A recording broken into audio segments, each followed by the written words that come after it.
right, everybody. Welcome to the noon edition of the NorCal Sports Network. And today we have special guest Ryan G. Hensely of the Ryan G. Hensely Show on YouTube. And we're going to be rocking it today with from Rockland. All things 49ers today. So we normally are doing the Giants, but yes, we do cover the Niners and the Warriors. So let's get right into it with the Niners. Welcome, Ryan. Thank you very much for having me, guys. I appreciate it. Yeah, it's great to have you. And you got a great channel going over there. What do you got, about 6,000 subs going? I'm close. I've been doing this for 10 months. Oh, and I'm at awesome. I'm about 100 away from 5,000. 5,000. Awesome. That is great. That is great. Well, for those in the chat that don't know Ryan, you need to go to his channel and go to his show. He's very much like us. He's a straight shooter, tells it like it is, and that's what you need nowadays with content and with stuff out there as crazy and as whack as it is right now. And we'll talk about it in a little while. And by the way, he has the best entrance music of anybody out there by far. Hope you like hip hop. But welcome, Ryan, man. I'm going to get this started by, I know we're going to get into this Niner stuff and this Lombardi topic real soon. So let me ease the tension. Let me bring it down just a little bit. And I just wanted to ask you, you've been doing this now for close to a year, having your own channel. Mm-hmm. What have you learned since you've started? What are some surprises? It could be good, it could be bad, it could be both, that you've learned about having your own show and everything that goes along with it. Yeah, and I think it's probably important, to go back. Like, I actually used to write for Bleach Report from 2009 to 2012, and then I stopped, focused on real estate full time. I've known Grant for a long time. He kind of got me started coming on his show over about 14 months ago, and then about 10 months ago, I decided to just start my own channel. I actually had a channel talking about mortgage lending and real estate because I'm a real estate broker, a mortgage broker. And so I had a channel talking about that stuff, and nobody cares, right?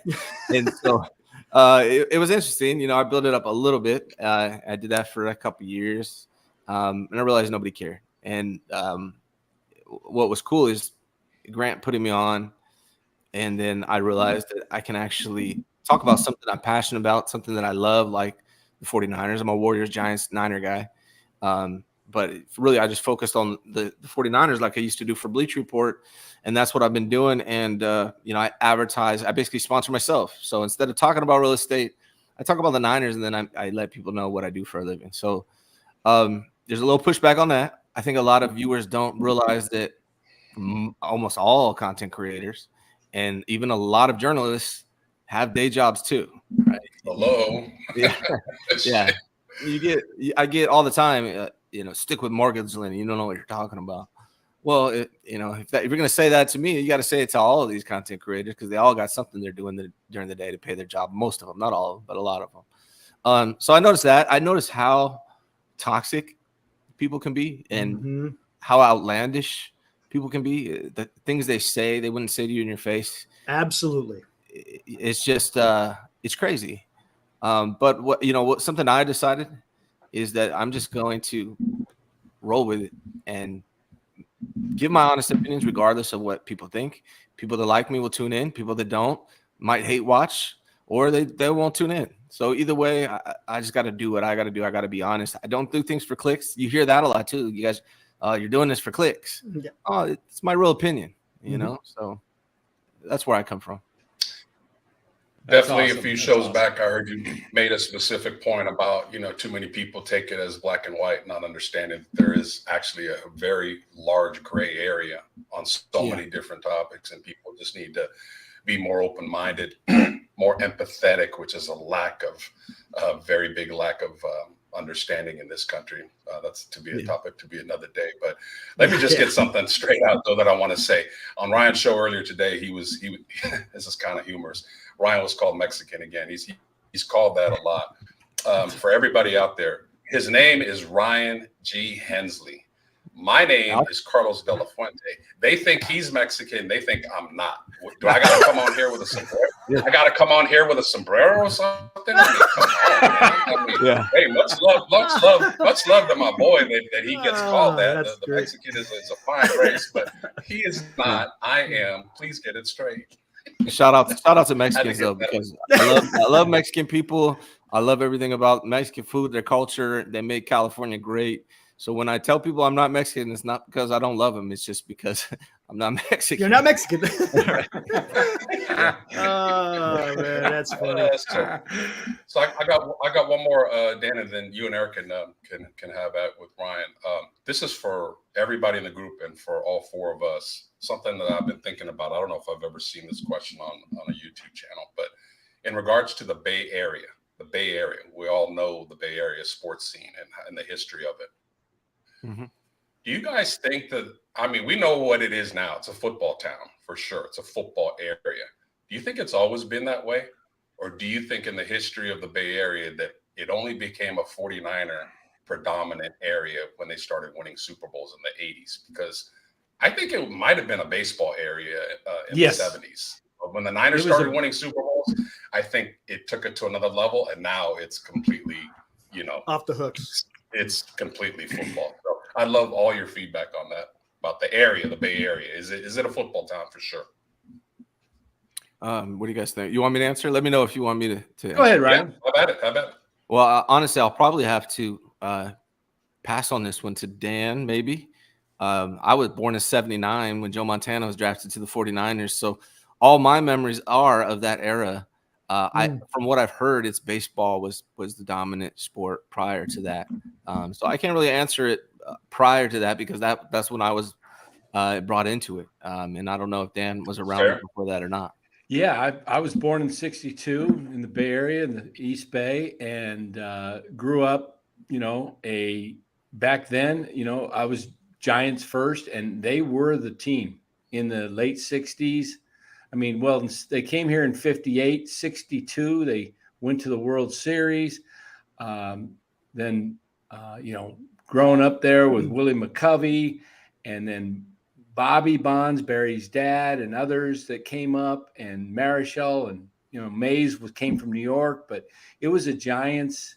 Slowly, kind of became, and then by the 70s, it was a Giants town, and frankly, it was probably, if you rated them 1, 2, 3, 4 on a scale, it was probably Giants 1, Raiders 2. Yeah.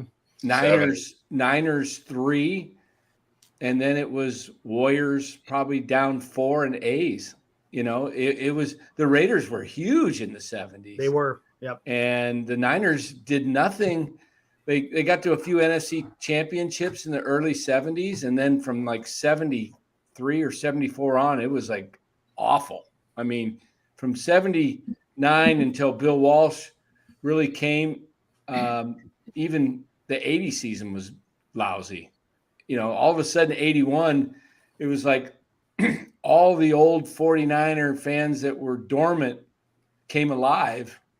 And then it's just, and they dominated the 80s and 90s, and it's carried over into the 2020s. So winning cures all. Yeah. So that's a great question, Los. It used to be a Giants town, and now if you look at winning, it's Niners and the Warriors. I will say to add to that, the one thing the Niners have over the Giants and the Warriors, they were born in San Francisco. Yes, the Warriors came from Philly. The right. Niners, the Giants came from New York. So correct. There is something to that. Like we're always talking on the channel about homegrown talent. Why we love our draft picks more than just people that come over on the baseball, football, and basketball side. Well, we like our teams maybe a tiny little bit more that were originated here. So there is that. So yeah, I just thought I was kind of curious about that. All right, let's get into the elephant in the room. Mr. Lombardi made a quite rude, ridiculous remark about Trey that didn't need to be said. Everybody obviously has a podcast or a YouTube channel, or if they don't have that, at minimum, they have some kind of social media presence. So when they have to say things to get a little attention, they're going to say things outside the box. That was outside the box. What I kind of thought about, and some guys on Ryan's show earlier stole my thunder, I was going to mention it today, was I don't think Jim Harbaugh would have tolerated that. Jim Harbaugh, as emotional as he is, I think he would have came up if he was asked that question by Hammer, or he wouldn't have even waited for the question. He would have been like, to start the press conference, I bet Harbaugh would have came right out and said, who the fuck is Mike Lombardi? Like, how do you know? You don't know this player. You don't know this man. You don't know what he's capable of. How are you going to say what you're going to say based on what you've seen so far? That was completely out of the pocket. And you know what? Trey needs that. Trey needs not only the backing of his head coach, he needs the backing of his teammates, he needs the backing of the organization. And I don't want to hear this bullshit about, oh, well, this is sensitivity, nowadays. No, wrong is wrong, right is right. That was out of pocket. That was the wrong thing to say. And this is why a lot of us pull for Trey Lance, is because he's been thrown under the bus more than just about any player I've seen in any sport. At no fault of his own. None of it. And through all this, he stays humble. Like, I'm waiting for him to explode and completely go off. And you know what? I bet you it's inside of him. I bet you his family, his friends are telling him this shit. Like, why do you deal with this shit? And I know he wants to go off. And to that man's credit, he has not. He has kept it inside. He remains hardworking, humble, just says the right things. And only Raheem Mostert's come out and protect and said anything. I haven't heard a Niner teammate yet even stand up for this ridiculous, out of completely left field comment from Lombardi. My first thought, Los, and I don't know if you remember this, Ryan, years ago on Nightline, Ted Koppel was speaking, had Al Campanis, the general manager of the Dodgers, on, and the question was asked, why are there not more black managers? And Al Campanis just like, what? Says something about they don't have the intelligence or something along that lines, and that it's like swimming, they can't swim. They don't have the decision-making traits to be in a managerial position like that. And he was fired like literally the next day.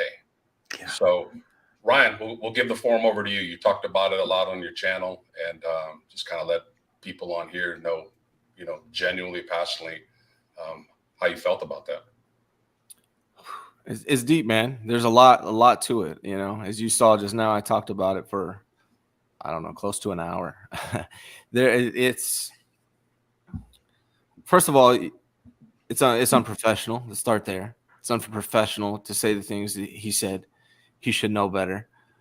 It's inaccurate, and that's supported by Kurt Warner, Steve Young, as of yesterday. It's uncalled for. I would like to see you say that to Trey Lance's face, to Trey Lance's dad. Say it to Trey Lance's dad. See how that goes over. Beyond that, there's a racial undertones, dog whistles, hidden in that statement. Mama? Would you call Brock Purdy's mom Mama, or would you call her Mom? What about Sam Darnold? Why is it Mama? It just struck me as strange, like just disgusting. Now, I said the same thing this morning, Dan, about none of the players have stood up for me. I since learned that Javon Kinlaw did this morning. Good. A player that probably understands, that type of stuff, getting ridiculed and the public scrutiny of it. But there's just so much involved, and I wish it was just Michael Lombardi. Unfortunately, it's a big portion of the fan base, and it's beyond Michael Lombardi in the media as well. What is going on with right now with Trey Lance, the scrutiny he's getting, is the most unjustified thing I've ever seen, and it's unexplainable. And because you can't explain it, there has to be ulterior motives for where it's coming from. I mean, there's some things you can say. Maybe people were attached to Jimmy Garoppolo and fell in love with his smile, and now they're heartbroken. Maybe that's part of it. Maybe it's some people feel threatened for Brock Purdy having Trey Lance on the team. Maybe that's part of it. Maybe it's the cost involved. That could be part of it. If you're worried about the cost involved, though, your target should be Kyle Shanahan, not Trey Lance. He didn't draft himself.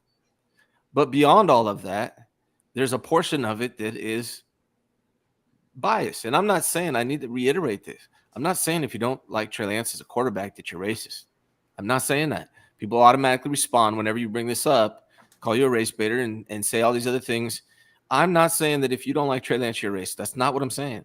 But I think you would be naive and not talking about the clear, full picture if you don't at least bring it up and mention it as a part of that demographic, part of the people that don't like Trey Lance. I don't know what part. It could be 5%. It could be 10. I don't know what the percentage is, but there is a part that is either straight up racist, prejudice, has racial bias or unconscious racial bias involved with this hate on Trey Lance. I don't think that you would see this if his name was Chad Lance.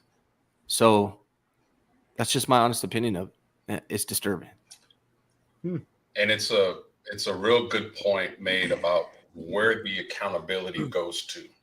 Like everybody's just, Lance isn't this, Lance isn't that. Lance didn't draft Lance, like you said. Lynch and Shanahan did. Yeah. Shanahan did not even scout possibly, when it's all said and done, the best quarterback of all time. He didn't even scout him. Think about that. How anal that is. He missed on Tom Brady when Tom Brady begged him, I want to come here. I want to finish my career here. He attached himself to Jimmy. And then in 21, we'll see how it works out with Lance. He went with Trey.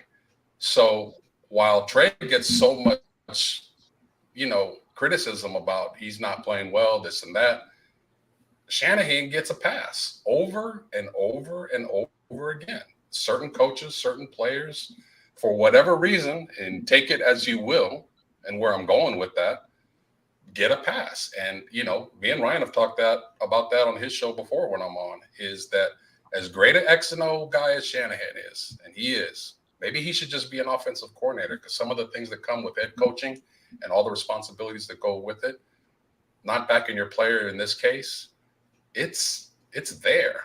And he has made mistakes and nobody holds him accountable. Nobody. And I think Jed York absolutely loves him. And unless he goes, 2-15, he's here to stay. So there is that. Yeah, I think, if you don't mind, I think there's another thing involved with this too that you brought up. It's not just that you drafted Trey Lance, right? If he drafted Trey Lance, if you don't like that Trey Lance is on the team, that's Kyle Shanahan's fault. Hold him accountable there. But what you see and what Steve Young was talking about, and JT Sullivan didn't mention that this was the reason, but he pointed out Trey Lance passing up opportunities. Steve Young spoke about the same thing, that he thinks he's playing basically scared to make mistakes. And what that is a lack of confidence. And where's this lack of confidence coming from? And how can it be fixed? A lot of people they at least pretend to be on social media, these tough guy mentality that, this is professional sports, don't stop babying them, Okay, fine. Like, you can approach it that way if you want. But what if you want results? What if you actually want results? What if you want Trey Lance to build confidence?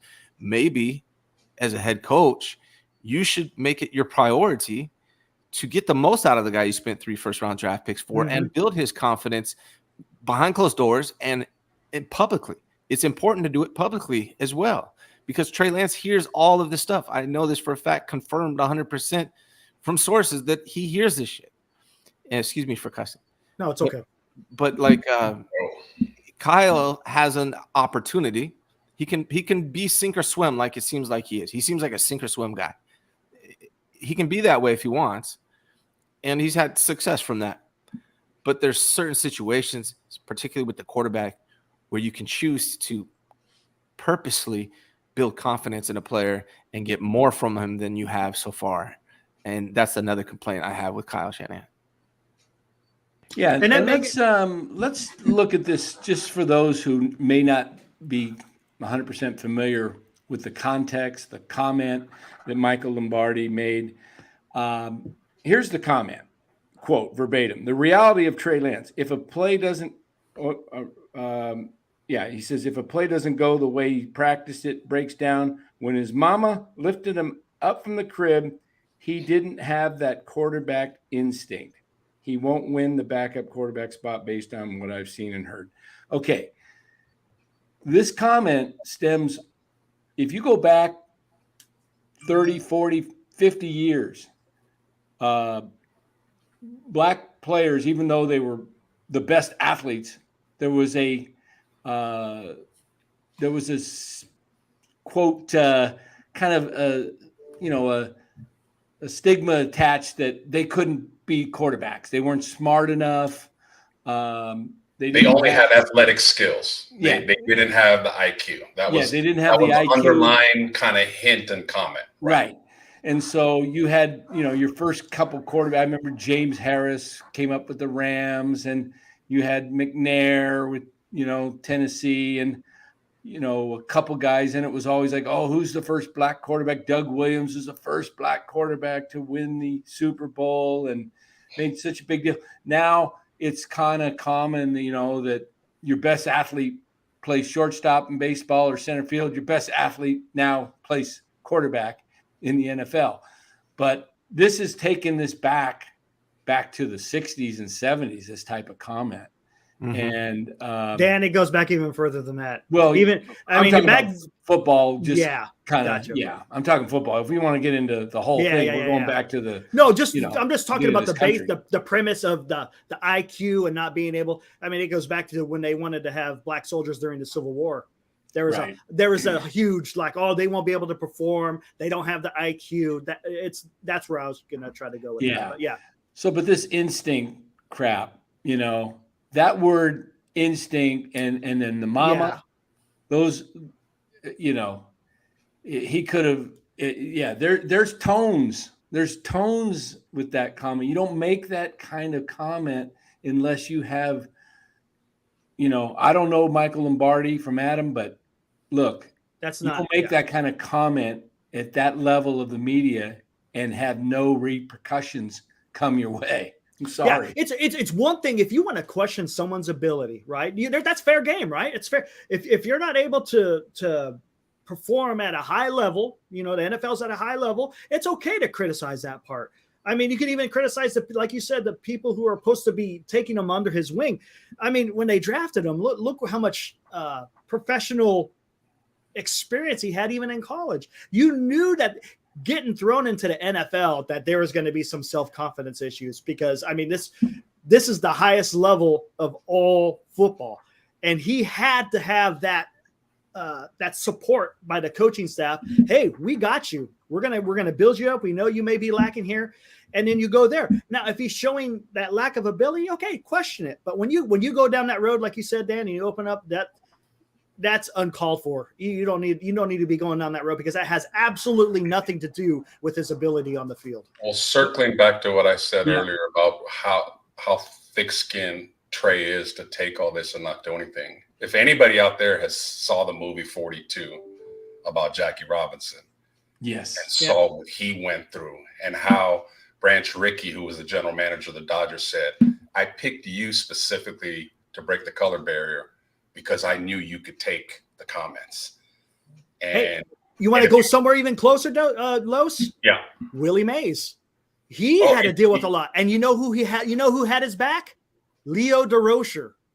So, I mean, even back then when it was even worse, they had those two guys, both Jackie Robinson and Willie Mays, had people to mentor them to be able to succeed.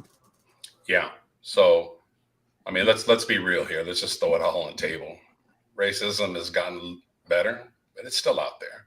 Yeah. Ignorance is ignorance, and it comes in all shapes and colors. Exactly. There's my race, Latino, there's ignorance, white ignorance, Asian ignorance. It's part of the human condition. That's just what it is. And to Ryan's point, I asked him that question at the beginning of the show about what did you learn about, having your own show is if you're kind of hot-tempered, and sorry to generalize, but us Latinos are, and you hear comments, personal comments at you, it's hard to sit back and take it. But if you're going to have your own show, you must, within reason, defend yourself. By all means, defend your family. But it's something that if you have this kind of forum, you got to be able to deal with it. But it just still doesn't make it any easier when you deal with the ignorance that you do out there on a regular basis. So, Right. Yeah. Hey, you haven't seen the WAPO go crazy in me yet, huh? Oh my oh, Yeah. that Italian side of you. Hey, God, I hey. can't believe you were there. Yeah. Oh, bro. Man, I got called WAP all the time in school. It was unbelievable. Just say, Oh, hey, yeah. just All whatever. kinds of But Where did you grow man, up, Dan? I grew up in Concord. Okay, I was born there. In Concord? Yeah, I was born in Mount It used to be called Mount Diablo Yeah, Hospital. that's where I was born. That hospital. Yeah, right Nice, there. man. Yeah. They made some great people at that hospital. There we go. What about you, Eric? Where were you born? I was born and raised in Tracy. Okay. And in Los, I know you're from the San Francisco. yeah. The Yeah. city. Bay Area. Yeah, I was born in Concord and raised in like Benicia until about 16, moved to Vallejo, Oakland.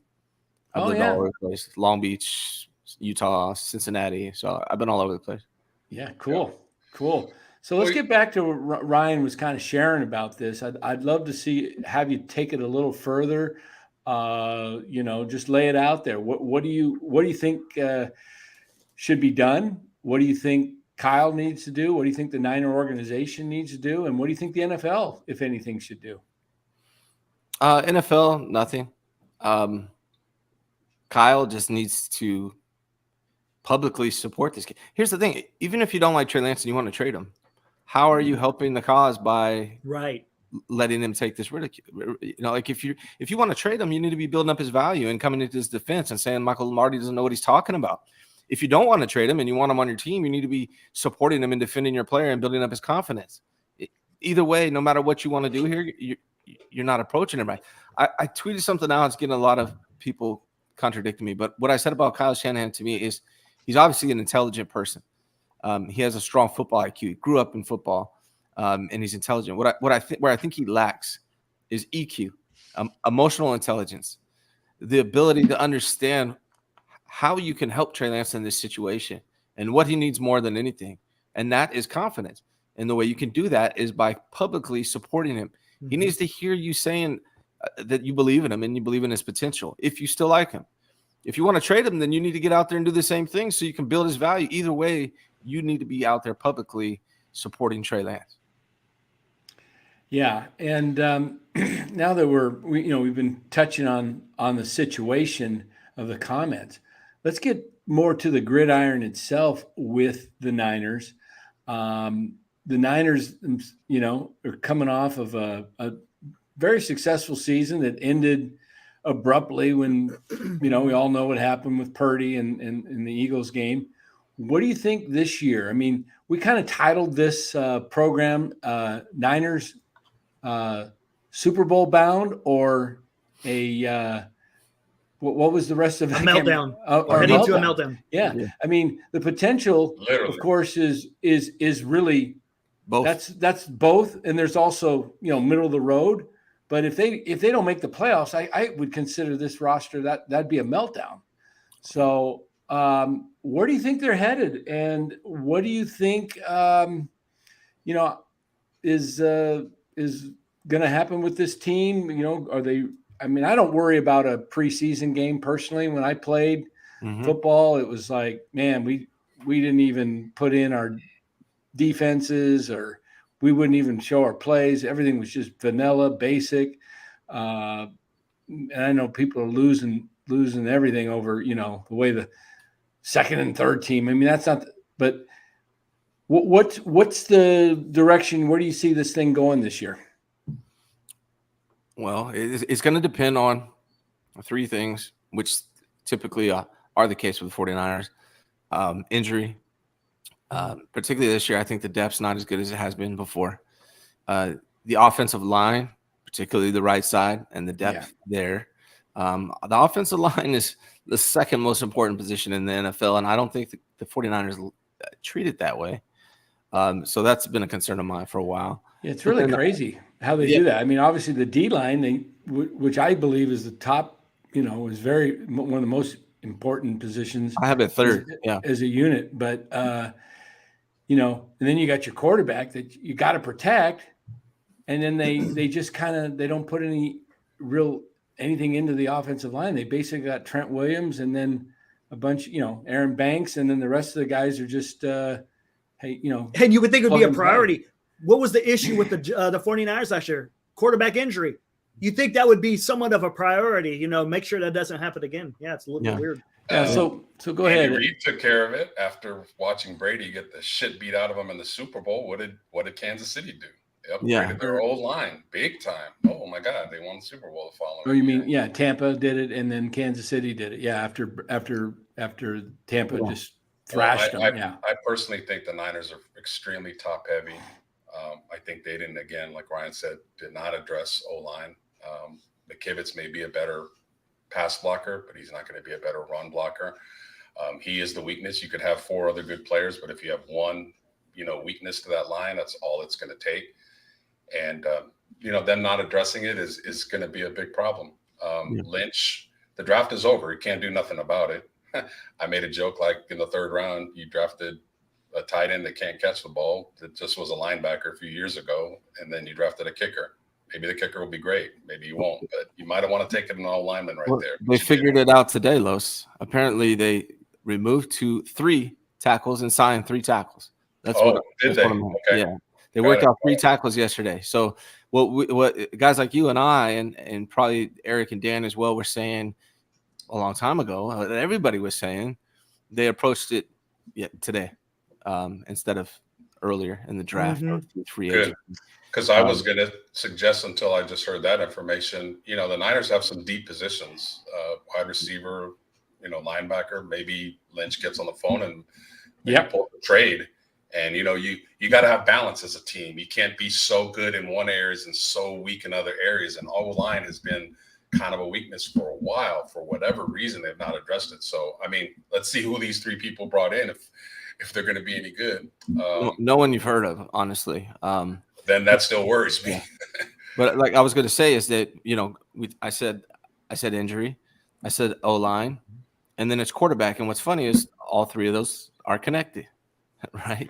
You don't have a good O-line, you're more likely to get injury and to your quarterback. So all 3 of those connected. And in quarterback, offensive line, those are your 2 top priorities. The 49ers so far, those are the 2 biggest concerns. So he may be able to win a Super Bowl the way the Buccaneers did, approaching it with the run game and defense and a manager, a game manager at quarterback. But that's not the rule. That's the exception that you're going all in on. And with Brock Purdy, what bothers, we're talking about quarterbacks now. If Trey Lance doesn't have his confidence and doesn't get it back, if Sam Darnold plays like Sam Darnold has in the past, and if Brock Purdy's not the real deal after 7 games like Kyle Shanahan said he is, then you got a big problem on your hands. And so that's why this season is so unknown. And you're right, you guys, for titling this, because it could be a Super Bowl or it could be a complete meltdown. We don't know. Ryan, I have this theory that Purdy is not 100% and that he didn't want to get Wally pipped and basically realized that Trey's super hungry and he knows Trey's character. He knows his personality. He knows that Trey worked his butt off all off season. And I think Purdy worked so hard to get in and be at camp so that he didn't miss day 1, so that the competition, if let's say Purdy wasn't able to perform until week 5 and Trey came into camp and then he just like gangbusters, the first 4 games, the Niners go 4-0. Trey's throwing 3 TDs a game, running for 60 to 100 yards. And he's, putting up 300 yards passing, and the Niners are scoring 30 plus points. Brock's not getting his job back. And I think he pushed so hard that arm is not going to hold up. Maybe it does, but it's not. I don't think it's at full strength.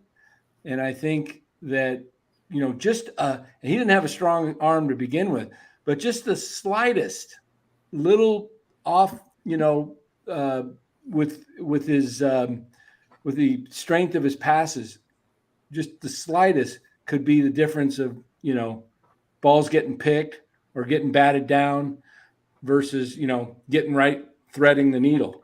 So I'm a little concerned about that's what may be happening. And,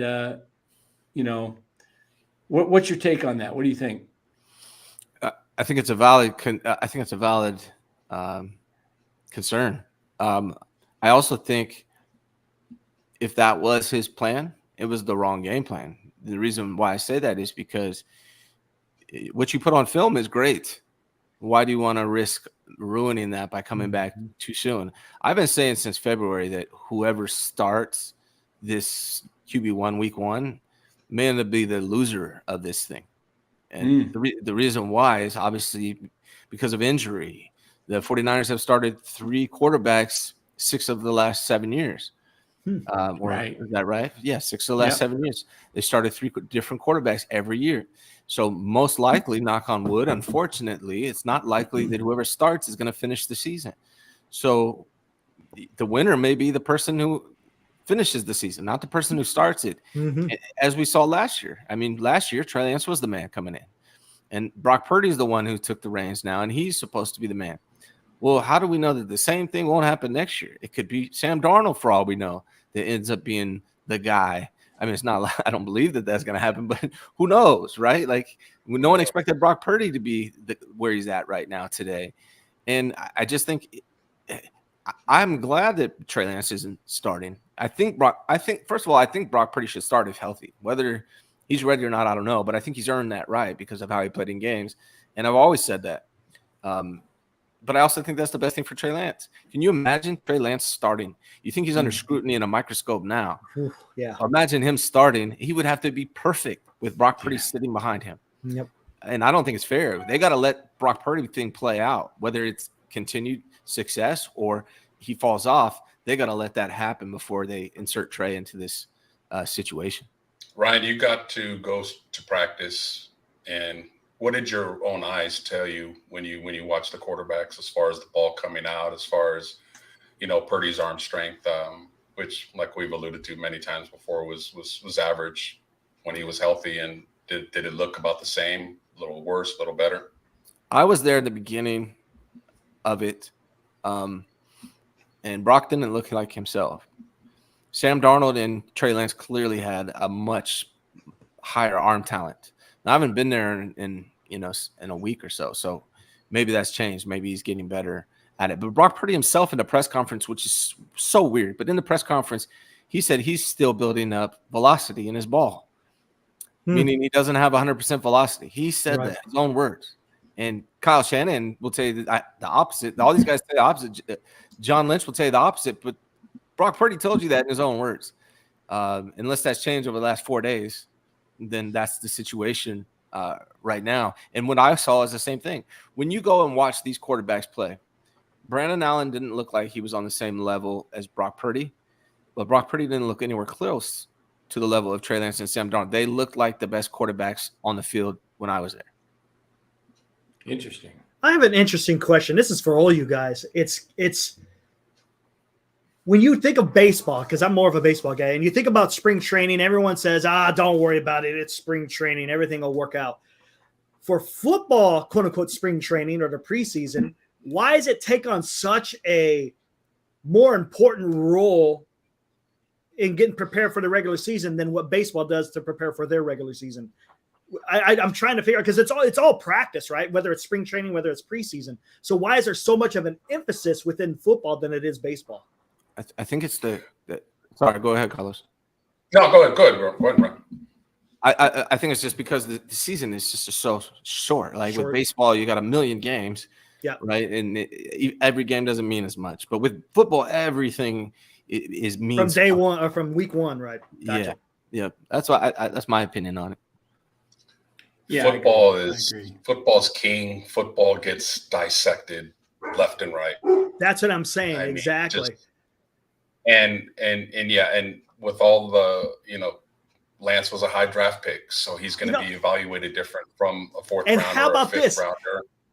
Do you think fantasy football makes more of the fan base that much more, microscopic in how players play because they got money on the line now? Because it's real. I mean, fantasy football is huge, and there's a lot That's a of money valid involved point. in that. Fantasy It makes me wonder football right. is a big business. Yeah, definitely. But Joey Bart was a high draft pick of the Giants, and he's very evaluated highly. Like, why isn't he doing well? He's a second overall pick in the draft. Yeah. So to a lesser degree, though, Lance has gotten. Not only was he the third round, but they moved up and gave a lot. So unnecessary pressure. But I'll push back on that as well. Alex Smith was the number 1 overall pick in the draft, and they took him over Aaron Rodgers. And I didn't hear nothing close to the pushback about Alex Smith.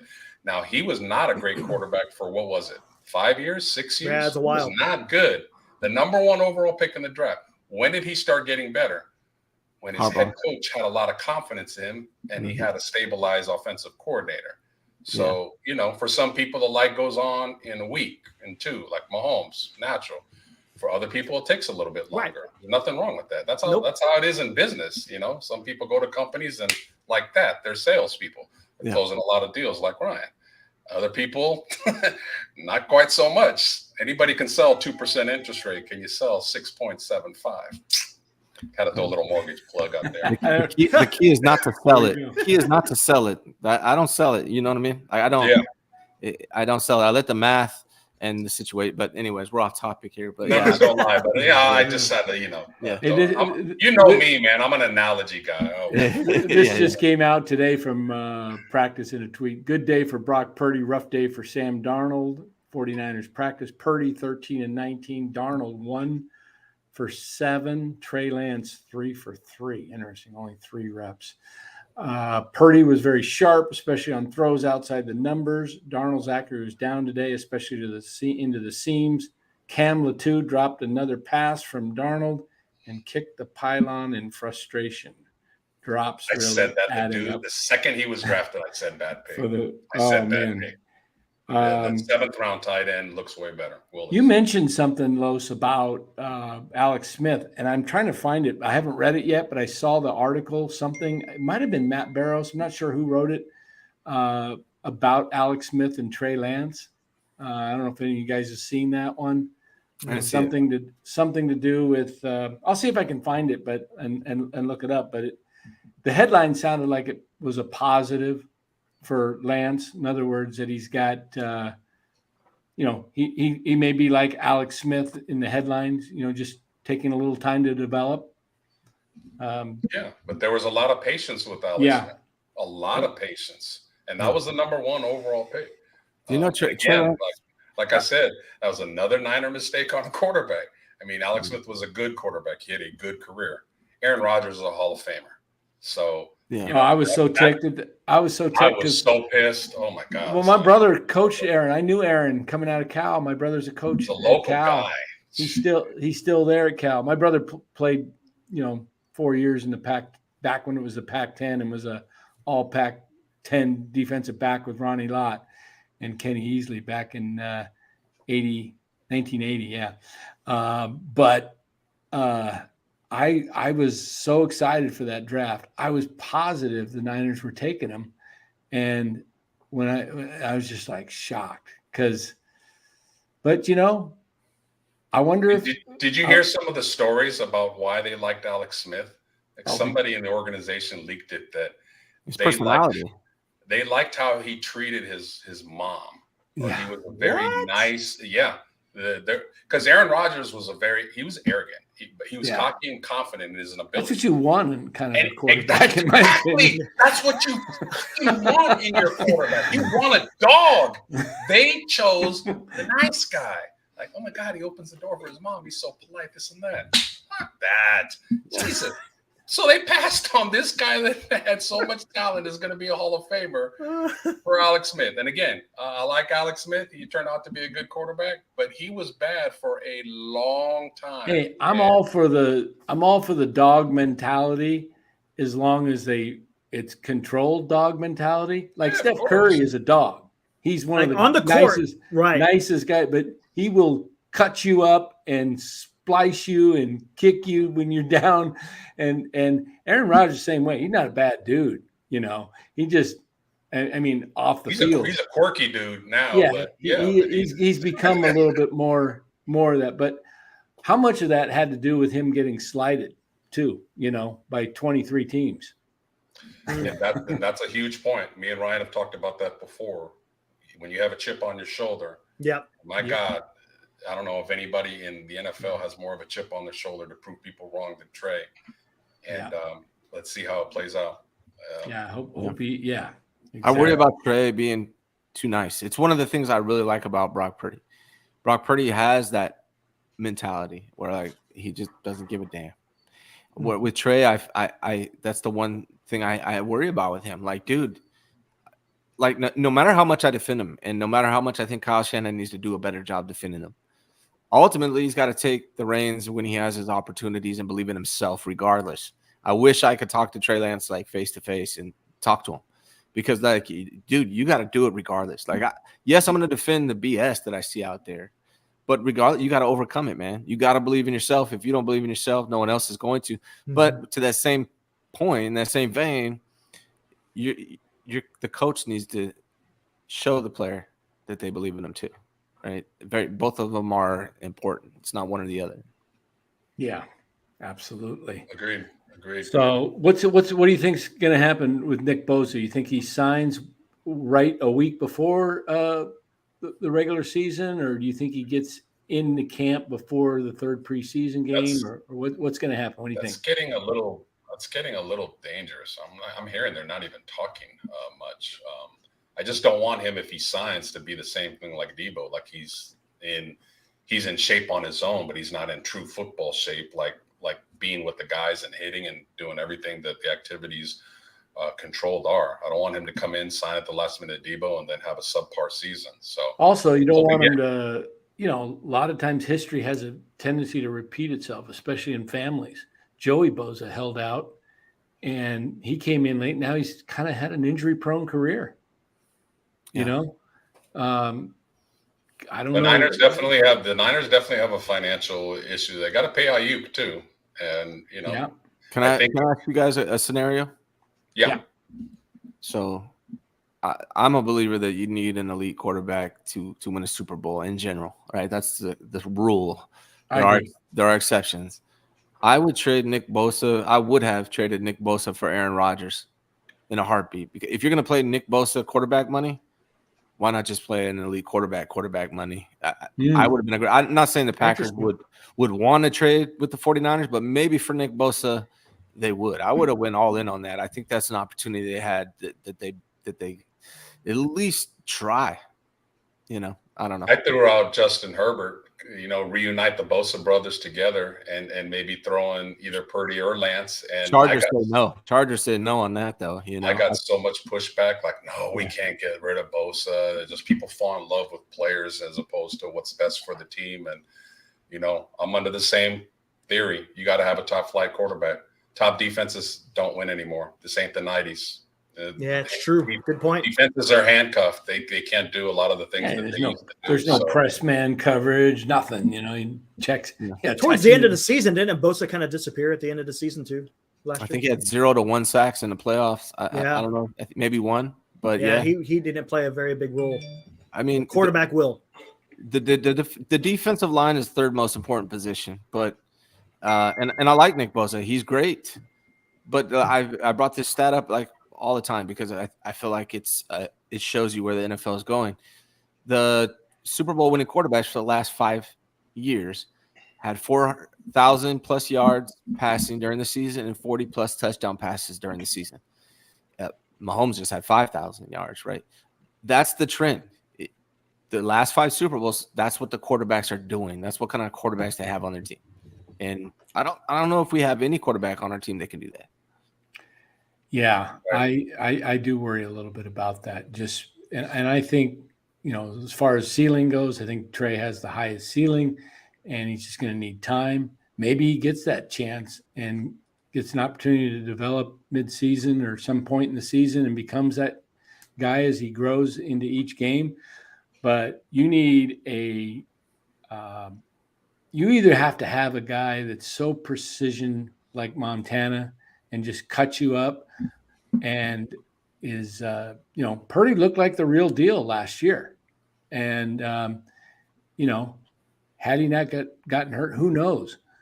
I loved his way he was able to escape the pocket many times, keep plays alive, and make a play out of nothing, where Jimmy couldn't do that, which was very clear to the eye test. But if Purdy arm strength is anything weakened at all, and he can't make some of the throws that he was making last year, that puts the 49ers in a really tough situation. I don't know why, like you said, about making trades, Los, from some of your surplus, whether that be the linebacker position or the defensive line, but getting that right tackle that is a bookend to Trent Williams, to me, is critical. And Huge. You better know darn well if not Zakel, it's McKivitz. If McKivitz is ready to take on that role, because if he's not, you could get one or two quarterbacks knocked out. Because I'll tell you what, Sure. The NFL does not. They're not feeling sorry for anybody. They're going to be sending guys at him and blitzing, coming around and trying to confuse him, and they're coming after the 49ers quarterbacks. Mm-hmm. And they got to have. Sometimes in camp, though, the last week or two of camp, one of the a vet gets cut, that is all pro caliber. Maybe something like that happens for salary dump, for salary reasons, yeah. and then the Niners got to be ready to be able to move and make that happen. They can't strap themselves where they can't pay it a right tackle 10-12 million if he becomes available. Yep. Yeah. Well, Ryan, my guy, we want to be respectful of your time and keep it at an hour like we promised. Appreciate you finally coming on here and having a forum and letting everybody here on the chat that is not aware of you now know. For everybody on here, please go to Ryan's channel. He gives quality entertainment and quality content. He talks straight from the heart, and that is to be respected. So any last thoughts, Ryan? No, my pleasure. Thanks for having me on, guys. It was good to come on here and talk to all of you. I appreciate you having me on. Thanks, Ryan. Thanks. And anytime you want to come on when we do a Giants post game, if you want to wrap some Giants, we have Ryan, by the way, knows his baseball. He knows his baseball and his basketball. It's just 49ers is just everything now. But he has some baseball takes maybe for the next time. Awesome. I'd love to come here and get your thoughts on Gabe Kapler and Farhan. Yeah, well, maybe we'll do that sometime. Yeah, I gotta catch up. I'll be honest. I played baseball. I coached baseball. I pitched, first base, all that growing up, and I coached it. But it's very hard for me to watch on TV nowadays. I don't find myself doing it much. I tend to wait until late September, and then I get into it. If I'm being like that's just unfortunately. They're kind of boring right now. Yeah, that's fair. They are hard to watch. Yeah. So retract what I said. Don't go to Ryan. Don't ask me. I'll watch the game. I'll watch the game ahead of time. Yeah, give me a heads up. All right, Ryan. Hey, thanks so much for joining, and we'll catch you later. And everybody, check out his channel. Go subscribe to the Ryan G. Hensley Show on YouTube. You won't regret it. All right. Absolutely. Thanks, guys. All right. All right. Take care. Ryan. All right. There we go. All right. That was great. That was good. Ryan is I enjoy watching his show. I love watching him when he gets on with some guests on other channels, and he doesn't hold back, which is I good. Love that. We kind of do the same thing with the Giants. That's awesome. That's why me and him clicked right away. He had me on. I was like one of the first people to kind of go on his show. He was inviting a lot of people. Now he's kind of narrowed it down just a little bit, but we always have good chats. We're kind of cut from the same cloth. We just speak our mind and, just kind of let it flow. And that's how it should be most of the time. All of the time, really. That's awesome. Yeah. Well, a lot of stuff happening today from yesterday's Gabe Kapler comments that have lots of media starting to pick up and Really? play. Oh yeah, there's I've seen it even on KMBR. Copes, Tolbert and Copes. In fact, I may have sent that to you. I think you did. Yeah. I Yeah. haven't watched the clip yet, but Yeah. I saw what they said. You don't watch things when I send them to you? How dare you? All right, drop and give me 20 right now. Oh man. Yeah. So, yeah, but it's just other people picking it up. It's Murph. I listened to Murph and Mac on the radio today. They talked about it. How even Murph, I was surprised. You have to go back and listen to the clip on KMBR. Oh, he got into it, huh? Well, he was blunt. He said this is kind of why we don't really like Kapler. He's Yep.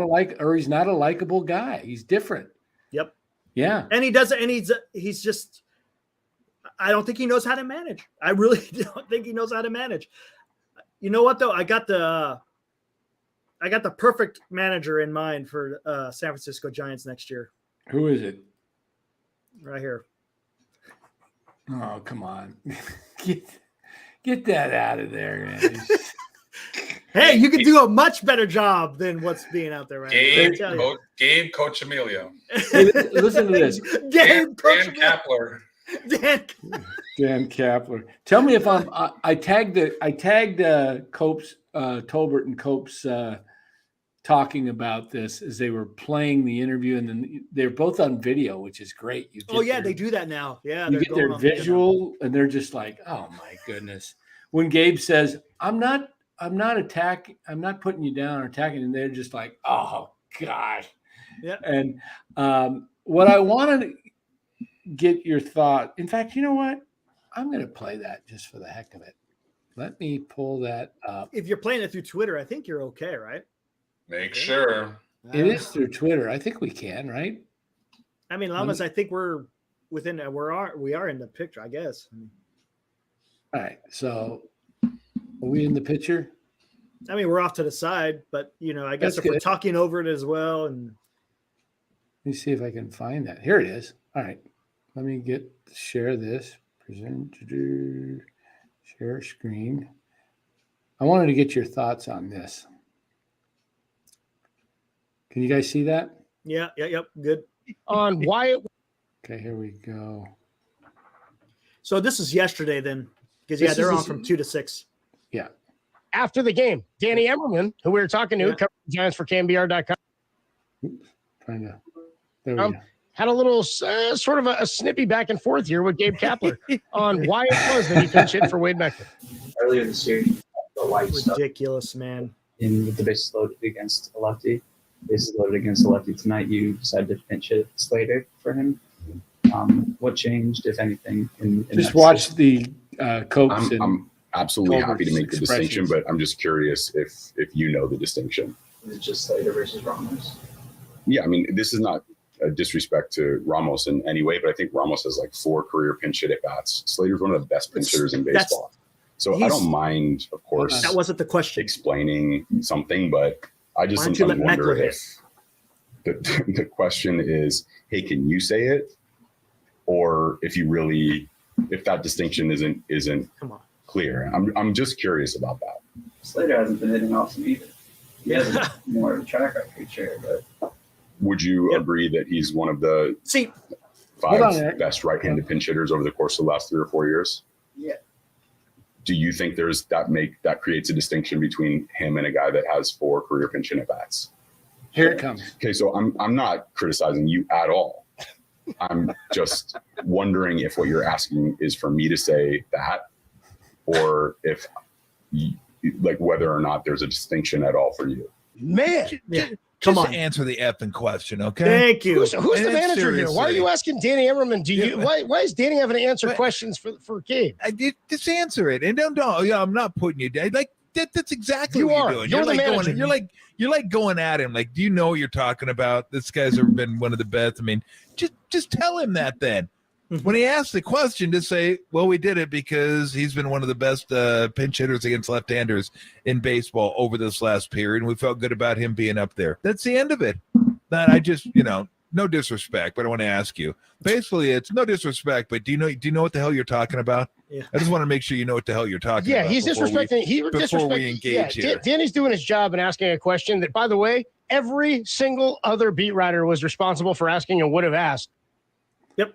There you have it. So it's starting to come about, and my hope is that this is the crack that starts to open up, and that it spreads, and that people wake up in the Giants organization.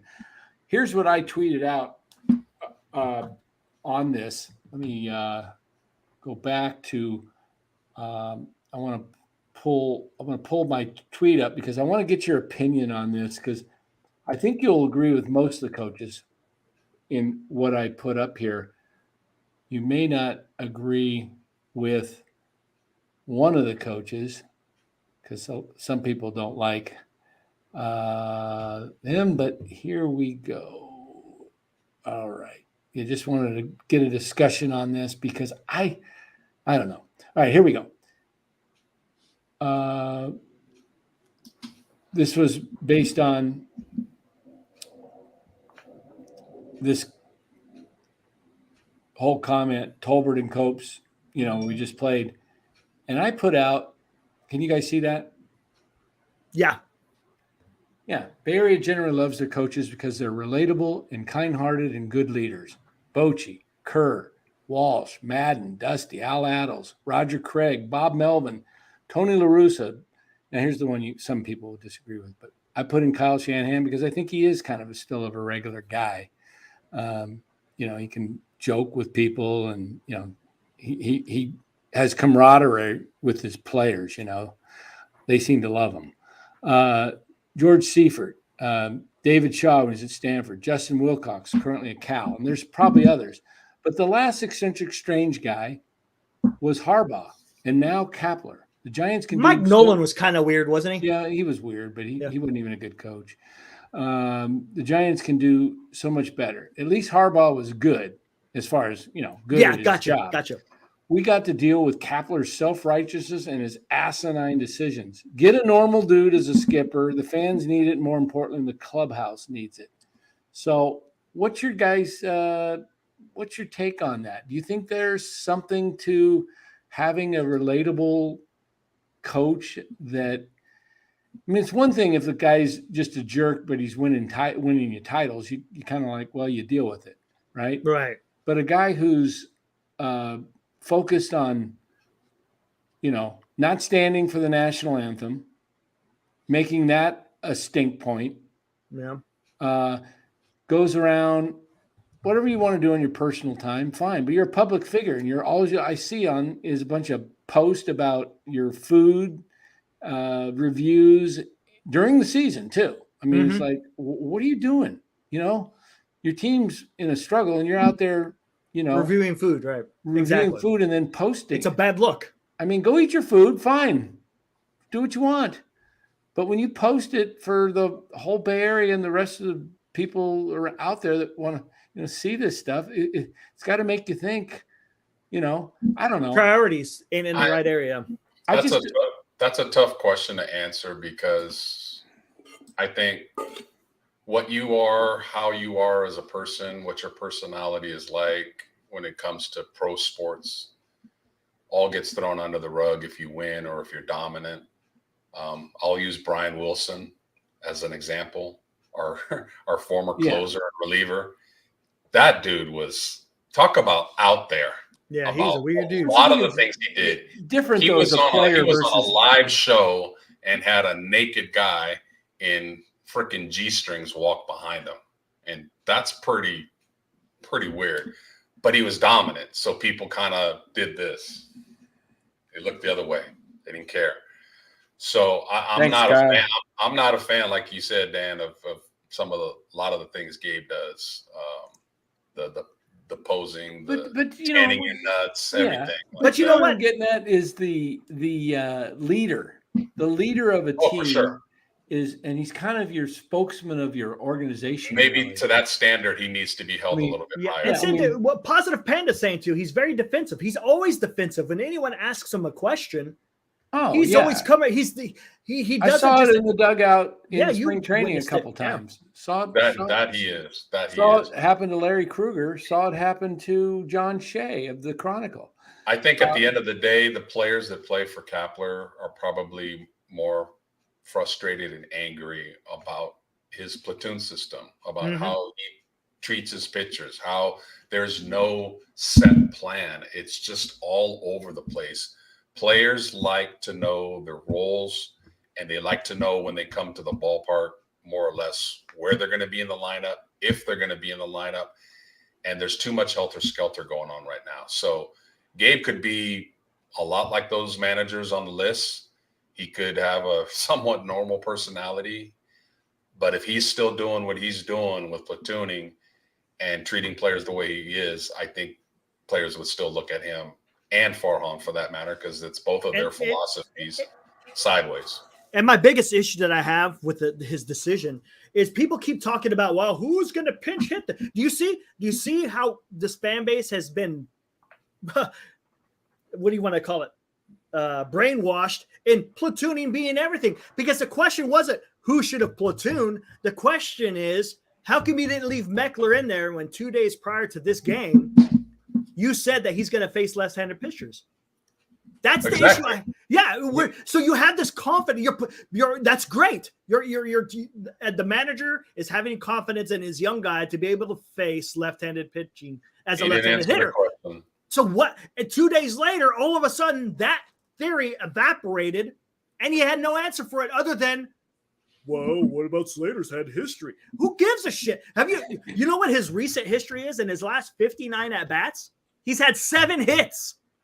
59 at-bats, 7 hits. And you know a majority of those 59 at-bats are probably against left-handed pitchers. Oh, yeah, exactly. Against right? Left-handed pitching, that's so a 119 batting average. I'm tired of hearing people, he's the best right-handed pitch hitting against lefties in the last 4 years.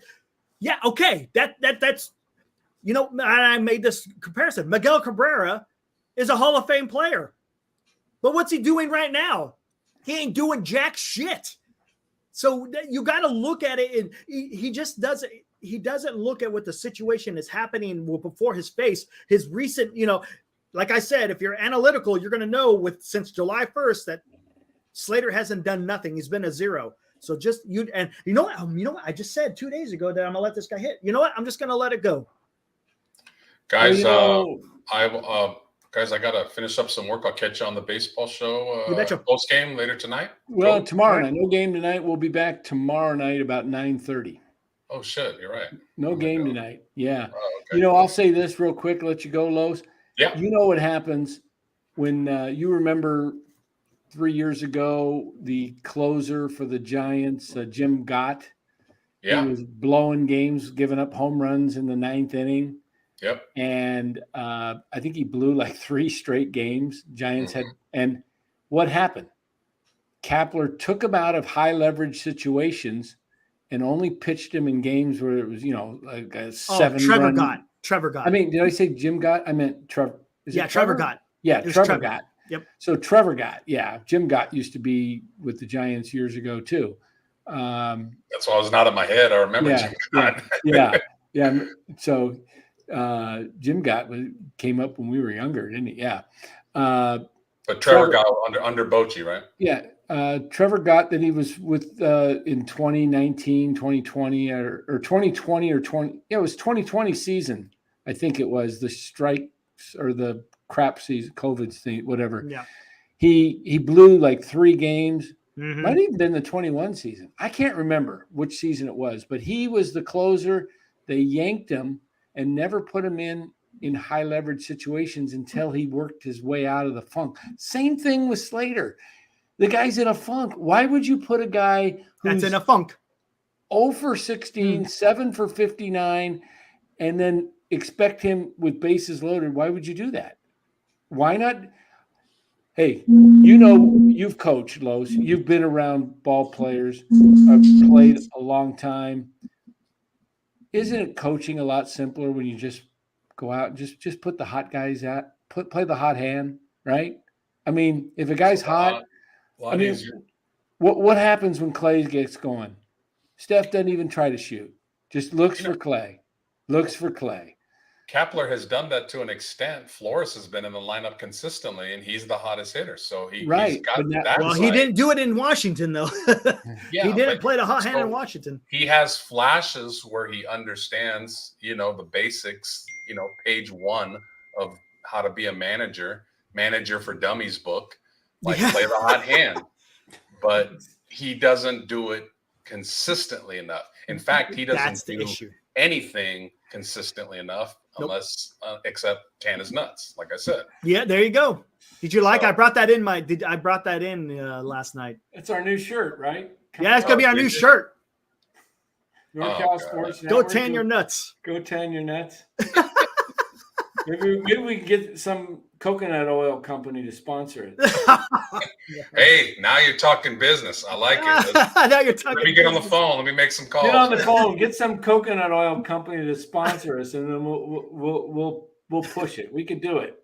We could do All right, it. boys. Oh, Finish my it up Los. strong, boys. All right, take it easy, Los. All right. Oh, my Very God. good. Very good. That's what we need. We need a sponsor. Coconut oil, and then we've got Gabe Kapler. We can just put that picture of him up. That picture, right? Hey, we'll put that picture on the back of the shirt, and then underneath is "Go tan your nuts." Oh man! Sponsored by Sponsored by. Yep. There you go. coconut oil from whatever. I don't know. Jeez. Oh man! What was Cal's? Two Coconuts coconuts in a can. Oh my gosh! All right, man. Hey, let's get out of here. We'll be back tomorrow night, unless something crazy happens today, and we get Maybe if something breaks. we get breaking news of Kyle Harrison's getting called up, or something like that. Gabe's getting canned. Oh, there we go. There you go. That would be great. Anyway, we're out of here. Everybody have a great night. Great rest of your afternoon. Great Friday tomorrow. We'll be back tomorrow night after the Giants game. A couple hours late after it finishes. About 9:30 start time. We'll probably be setting it up for 9:30 tomorrow night. Giants Rays post game. Till then, see you later. Arrivederci, ciao. Woohoo!